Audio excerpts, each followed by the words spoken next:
Daily Bulletin is presented by KBN University, United Hospital and Shaheen Group of Institutions. शुरुआत करते हैं कोविड-19 के cases से। 658 नए पॉजिटिव केसेस आज रजिस्टर हुए हैं और 48 डिस्चार्ज या cured case. Total active cases हैं 3722 पर। 5 डेथ शामिल हैं आज की इस बुलेटिन में। बहुत दिन के बाद केसेस के अंदर डेथ नज़र आए हैं, जिसके अंदर 5 डेथ की अगर बात करें तो गुलबर्गा डिस्ट्रिक्ट के अंदर ये 5 डेथ्स आए हैं। उसके अलावा कर्नाटक भर में मैसूर के अंदर 5 डेथ्स हुए हैं। उसके अलावा कर्नाटक भर में टोटल 29 डेथ्स हुए हैं, जिसके अंदर 8 बेंगलुरु अर्बन के भी हैं और दूसरे अलग अलग प्लेसेस के। 5 डेथ्स जो हुए हैं ये एक ही दिन के 5 डेथ्स नहीं हैं। 5 डेथ्स जो हुए हैं, एक डेथ जो हुई है 16 जनवरी की है, 3 वेडनेसडे के हैं और 1 थर्सडे की है। सारी डेथ्स जो है सारी की वजह से हुई हैं। 4 इसके अंदर मैन हैं और 1 वुमेन है। 4 लोगों की उम्र 62 ईयर्स की एज के ऊपर है और एक की एज है 33 ईयर्स। कर्नाटक भर की अगर बात करें तो आज 23,000 डिस्चार्ज हुए हैं एक ही सिंगल डे में। जहाँ इससे पहले जो ह्यूज स्पाइक्स हुए थे, अब ये नंबर बढ़ चुका है। इस बार नंबर बढ़े हैं डिस्चार्ज के। पिछले दिन 8,353 लोग डिस्चार्ज हुए थे, आज 23,000 लोग डिस्चार्ज हुए और डिस्चार्जेस पिछले वीक से बढ़ते जा रहे हैं। पहले 1,500 लोग डिस्चार्ज हुए थे, उसके बाद 2,300, उसके बाद 3,105, उसका 4,000, 5,000 से 7,000 फिगर गया और आज अचानक से 23,000 लोग डिस्चार्ज हो गए हैं ओमिक्रॉन कोविड-19 के वायरस से। कर्नाटक भर में अभी भी हिजाब का मामला चल रहा है। मिनिस्टर कह रहे हैं ये पॉलिटिकल मूव है और स्टूडेंट्स अब तक इस चीज़ से मूव नहीं हो रहे। वो कह रहे हैं कि हिजाब पहनकर ही वो उस कॉलेज जाएंगे। इस पर एडवोकेट वहाज बाबा गुलबर्गा कांग्रेस सीनियर लीडर ने भी आज मीडिया से बात करते हुए क्या कहा, नजर डालते हैं। जहां पर सोसाइटी में गर्ल्स एजुकेशन को प्रमोट किया जा रहा है स्कॉलरशिप के ज़रिए से, दूसरे स्कीम प्रोग्राम के ज़रिए से, वहीं पे उडुपी चिकमंगलुरु के कॉलेजेस में गर्ल्स के ड्रेस कोड के ऊपर डिस्करेज किया जा रहा है और गर्ल्स के फंडामेंटल राइट्स को वायलेट किया जा रहा है और उनके जो कॉन्स्टिट्यूशनल राइट्स हैं उसे इस्तेमाल नहीं करने दिया जा रहा है। एक सिर्फ और सिर्फ कॉलेज मैनेजमेंट के रूल के ऊपर क्या कॉन्स्टिट्यूशन ऑफ इंडिया से बड़ा उनका रूल है। और वहाँ पर तकरीबन 3 वीक से हमारी गर्ल्स कॉलेज के बाहर बैठी हुई हैं और प्रोटेस्ट कर रही हैं कि हम अपने कॉन्स्टिट्यूशनल राइट्स को हासिल कर रहे हैं। तो वहाँ की कॉलेज मैनेजमेंट जो एक्ट कर रही है, मुस्लिम गर्ल्स को मेंटली टॉर्चर कर रही है, उनके ड्रेस कोड पर हेड स्कार्फ को ना पहनने के लिए उनको वार्न कर रही है और उनको डरा रही है, धमका रही है और FIR करने का, केसेस करने का ये थ्रेटन कर रही है। ये कंडेमनेबल है। आज ज़रूरत इस बात की है कि government of Karnataka constitution of India को प्रोटेक्ट करने के लिए उस स्कूल मैनेजमेंट के ऊपर इंक्वायरी करे और ऐसे कम्युनल माइंड सेटअप के मैनेजमेंट पर इंक्वायरी कर वो ऐसे कॉलेज को बैन करे, उसके लाइसेंस को कैंसिल करे, परमिशन को कैंसिल करें।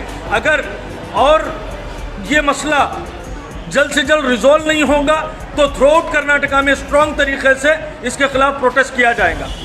This video is sponsored by Mahalakshmi Jewelers, United Hospital, KBN University, Surat Khazana, Shaheen Group of Institutions, Chulbul Furniture, Easy Buy at Orchid Mall and by SR Continental Hotel.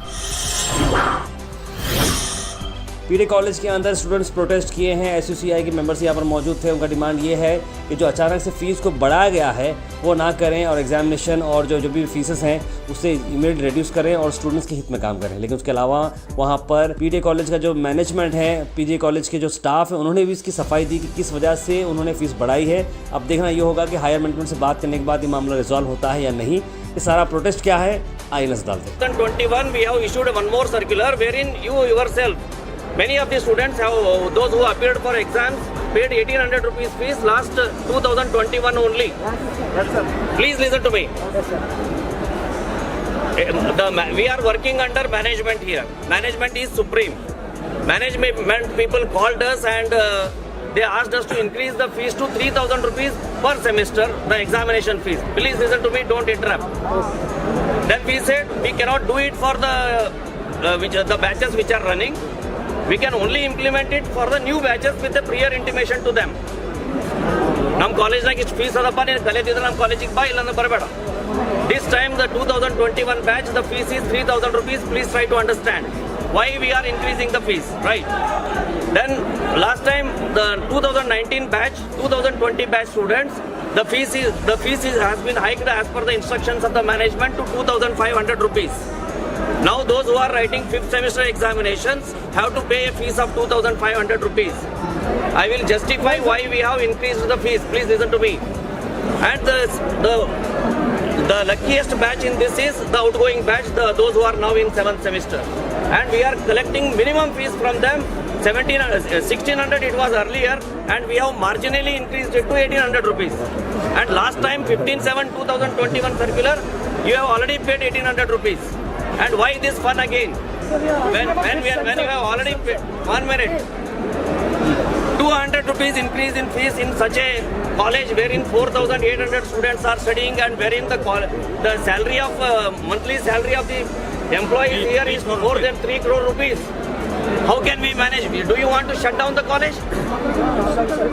Do you want to shut down the college? इसके बाद हम बात करते हैं इनामदार यूनानी medical college और hospital. जी हाँ, behind Mahindra showroom sedum road पर, जहाँ पर हिजामा तकमीद यानी सिकाई, back pain, neck pain, knee pain और कोई भी जॉइंट्स का पेन का ट्रीटमेंट अवेलेबल रहेगा। याद रखिए, इनामदार यूनानी मेडिकल कॉलेज को विजिट करें और जल्द से जल्द ये सभी सर्विसेज और सभी बीमारियों से आप छुटकारा पा सकते हैं यहाँ पर विजिट करके।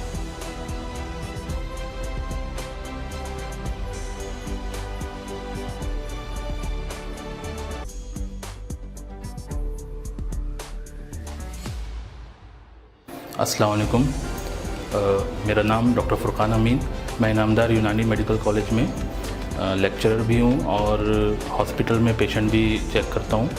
इलाज भी तदबीर डिपार्टमेंट से मेरा ताल्लुक़ है और मेरे अंडर में ही यहाँ पे सारे पेशेंट की तदाबीर की जाती है। तो हमारे यहाँ काफ़ी बीमारियों का इलाज है, ख़ासतौर से जो न्यूरोमस्कुलर डिसऑर्डर्स हैं, आर्थराइटिस हैं, जिसे हम जॉइंट पेन आम ज़बान में हम कहेंगे, लोअर बैक केक है और फालिज लकवा, सारी तमाम ये सब बीमारियों का बहुत अच्छा जड़ी बूटियों के ज़रिए और इलाज भी तदबीर के ज़रिए हमारे यहाँ इलाज किया जाता है। फारूक मोहम्मद खमखामुद्दीन यहाँ का प्रिंसिपल। इस यूनानी मेडिकल कॉलेज में जड़ी बूटियों से यानी यूनानी तरीक़े इलाज से तकरीबन 5 साल से इलाज किया जा रहा है। इसमें सर्दी, ज़ुकाम, बुखार, खांसी से लेकर फालिज, लकवा, जोड़ों का दर्द, कमर का दर्द के साथ साथ औरतों के अमराज का भी इलाज किया जा रहा है। इस तरीक़े इलाज की ख़ास खूबी ये है कि इसमें ख़ास तौर पर कमर का दर्द, जोड़ों के दर्द पर हजामा किया जा रहा है और एक ख़ास मखसूस तरीक़े से कमर के दर्द के लिए सिकाई का अमल करके कमर के दर्द का भी इलाज किया जा रहा है। इसलिए मेरी आप सबसे गुजारिश है, इनामदार यूनानी मेडिकल कॉलेज में आप आकर इस इलाज से इस्तेफ़ादा हासिल करें। आज इसमें हम 4 दवाएं लेते हैं। हल्दीत है, माश है, जंजबील है, शब्बत है। इन चारों दवाओं का एक पाउडर बनाकर हम उसकी रोटी बनाते हैं और एक तरफ से उसको पकाकर जहाँ पर भी मरीज़ बताता है दर्द है वहाँ पर उसको लगाया जाता है। तो 30 मिनट तक के लिए हम रोटी लगाते हैं, जिससे दर्द जो है कम हो जाता है। इसमें दर्द के साथ साथ सिर्फ दर्द कम नहीं होता, जबकि जो दौरान खून है वो भी बढ़ जाता है।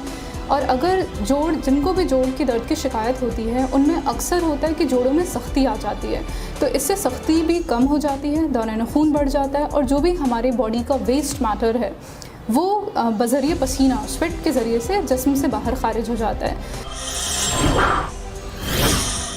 साथ हम बात करते हैं मालाबार चैरिटेबल ट्रस्ट की तरफ से स्कॉलरशिप दी गई आज डिग्री और पीयू कॉलेज स्टूडेंट्स को। जी हाँ, एमएलए मैडम कनीज़ फातिमा साहिबा, एडवोकेट वहाज बाबा, सैयद अहमद एक्स मेयर, मज़ा आलम खान और मालाबार कॉर्पोरेट टीम भी यहाँ पर मौजूद थी और बीबी रज़ा के पीयू कॉलेज और डिग्री कॉलेज के स्टूडेंट्स को ये स्कॉलरशिप दी गई। मालाबार चैरिटेबल ट्रस्ट हमेशा से कुछ ना कुछ सोशल वर्क करते आया है, क्योंकि कॉर्पोरेट सोशल रिस्पॉन्सिबिलिटी जो CSR का बजट होता है वो हमेशा से यूटिलाइज़ करते हैं, कभी किसी घर बनाने के लिए, कभी किसी को पढ़ाने के लिए। ये स्कॉलरशिप के ज़रिए हमारी मदद की जा रही है हमारी पढ़ाई के लिए और आप तमाम से मैं इसी तरह गुजारिश करती हूँ और कि हमारी मदद करते रहें।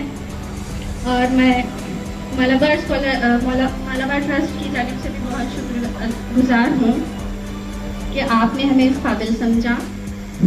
तो जज़ाकल्लाहु खैरन। अस्सलाम वालेकुम वरहमतुल्लाहि वबरकातुहू। आज यहाँ अंजुमन तरक्की के फंक्शन हॉल में यहाँ पे मालाबार चैरिटेबल ट्रस्ट की तरफ से लड़कियों के एजुकेशन के लिए स्कॉलरशिप का इंतज़ाम किया गया है। यहाँ पर काफ़ी 145 भी पीबी रज़ा कॉलेज के बच्चों को स्टूडेंट्स को ये स्कॉलरशिप दी गई है। मैं मालाबार वालों का शुक्रिया अदा करती हूँ बहुत। ये लोगों ने ना सिर्फ अपना बिजनेस का सोचा है बल्कि लड़कियों के एजुकेशन के लिए भी ये लोगों ने जो स्टेप लिया है मैं बहुत बड़ी शुक्रगुजार हूँ। और कमाल ये लड़कियों के लिए काफ़ी इनकरेज करने की बात है। और बच्चों से मेरी दुआ है कि बच्चियाँ जो भी आइंदा अपनी उन लोगों के जो भी उन लोगों को आगे पढ़ना है अल्लाह ताला उनको कामयाब अता फरमाए। क्योंकि लड़कियां जब पढ़ते हैं तो आइंदा फ्यूचर भी बच्चों का उनके बच्चों का भी फ्यूचर ब्राइट रहता है। और इसीलिए मैं तमाम लोगों का शुक्रिया अदा करती हूँ यहाँ पे जो मलाबार चैरिटेबल ट्रस्ट की तरफ से आए हैं और खुसरो साहब के ख्वाजा एजुकेशन ट्रस्ट की तरफ से भी उनके मैडम प्रिंसिपल मैडम हैं। उसके बाद हम बात करते हैं मुख्तदिर सौदागर मेडिकल एंड जनरल स्टोर और आयशा सौदागर क्लिनिक का इनॉग्रेशन हुआ। जी हाँ, सौदागर चैरिटेबल ट्रस्ट के अंडर ये दोनों चीज़ें रन होती हैं और सौदागर क्लिनिक हमेशा से क्वालिटी का नाम रहा है और अलग अलग ब्रांचेस उन्होंने खोले हैं अलग अलग एरियाज़ के अंदर। और ख़ास करके पहला ब्रांच जो उनका हागर का क्रॉस पर है वो काफ़ी सक्सेसफुल रहा है। ये जो उन्होंने क्लिनिक खोला है वो हागर का विलेज के अंदर है। इसे इनॉग्रेट किया जनाब शेख अब्दुल क़ादिर सौदागर और मोहतरमा खुर्शीदा बेगम सौदागर। अस्सलाम वालेकुम, my self Khizar Saudagar charitable trust, Saudagar hospital जो कि हागारा क्रॉस पे 20 ईयर से आप लोगों को सर्विस दे रहा है। अल्हम्दुलिल्लाह हमारा सौदागर हॉस्पिटल बहुत अच्छी सर्विस दे रहा है और सौदागर हॉस्पिटल के साथ साथ अपनी मेडिकल भी है, सौदागर मेडिकल जनरल स्टोर भी है। यहाँ पे आपको 24/7 सर्विस मिलेंगी। डॉक्टर्स की सर्विस मिलेंगी आपको 24/7, नर्स की सर्विस मिलेंगी आपको और ड्यूटी डॉक्टर्स की भी सर्विस मिलेंगी 24/7। हमारे यहाँ पे हाई क्वालिफाइड डॉक्टर्स हैं जैसे कि जनरल मेडिसिन है, ENT सर्जन है और यूरोलॉजिस्ट है, पीडियाट्रिक है, फेशियल सर्जन है और लैब टेक्नीशियन भी अपने पास और फार्मेसी भी अवेलेबल है। स्कैनिंग सेंटर भी अल्हम्दुलिल्लाह हम लोगों के पास अवेलेबल है और एमरजेंसी भी अवेलेबल है, बस एमरजेंसी सर्विस भी अवेलेबल है हमारे पास।